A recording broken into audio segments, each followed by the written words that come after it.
দুনিয়াতে আমরা কেন আসলাম, কি করতেছি কিছুই জানি না। পৃথিবীতে আসার উদ্দেশ্য কি ওটা আমরা জানি না, জানার চেষ্টাও করি না। কেনই বা জন্ম, খাইতেছি, পড়তেছি, ঘুরতেছি, সব কিছুই ঠিক আছে, তাই আমরা জানার চেষ্টা করি না।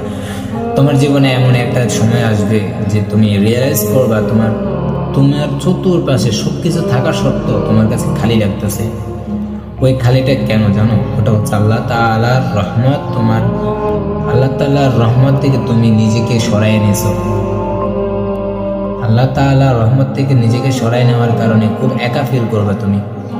কখনো আল্লাহ তাআলার রহমত থেকে মায়ুস হবে না। যে তুমি পৃথিবীর সব কিছু যদি তোমাকে ছেড়ে দেয়, সবাই যদি তোমাকে ছেড়ে দেয়, আর তুমি যদি ওই সময় আল্লাহ তাআলার কাছে হাত উঠে বলো ইয়া আল্লাহ, হাত উঠানো লাগবে না, যদি বলো মন থেকে, যদি আল্লাহকে ডাক দাও ইয়া আল্লাহ আমি একা হয়ে গেছি, আল্লাহ তাআলা তোমার ডাকে সাড়া দিবে, বলছে লাব্বাইক ইয়া আবেদি, হে আমার বান্দা বল কি লাগবে, ক্ষমা চাস, আমি ক্ষমা করব। তোর গুনাহ আসমান থেকে জমিন পর্যন্ত, এই গুনাহ আমার কাছে কিছুই না, আমার রহমত তোর গুনাহ চেয়ে অনেক বড়।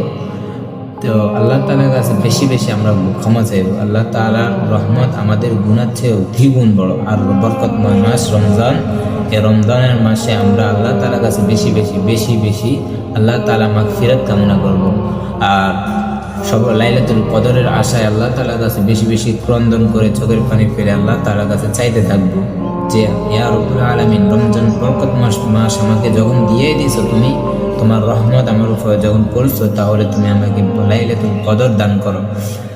আল্লাহ তাআলার কাছে এই রমজান মাসের গুরুত্ব অনেক বেশি। তো এই রমজান মাসের প্রত্যেকটা সেকেন্ডের কদর করার আল্লাহ তাআলার কাছে প্রার্থনা করবো আমরা ইনশাআল্লাহ। বেশি বেশি দোয়া করতে থাকি, আত্মীয় স্বজনদের সাথে সবাই ভালোভাবে মিশি।